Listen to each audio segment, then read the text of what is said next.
আরে না না, কালকে বিকালে না খেলা খাওয়ার নার্সারি স্কুলের মাঠের পাশে বসেছিলাম বিকালবেলা। আর শান্তিদার মেয়ে, বাচ্চা মেয়ে, একটা স্মার্ট ঘড়ি পরে ছুটি ছুটি খেলছে। আরে পিঙ্কি, এটা কি তোর বাবা তোকে কিনে দিল?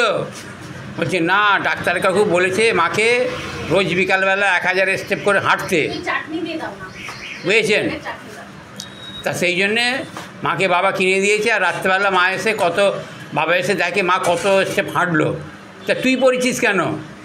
তো মা বললো তুই এটা পরে এখানে ছোটাছুটি করে খেল, আমি ফুচকার দোকান থেকে তোর কাছ থেকে 5টা ফুচকা নিয়ে আসছি। আর আমি এসছিলাম তো ফুচকার নাম শুনে, এখানে আসলে যখন 10টা ফুচকা খেলাম, শান্তিদার মিসেস না তখন 50টা ফুচকা খেলো এখানে। এই হলো ব্যাপার। আচ্ছা, বেশি লঙ্কা দেবে না।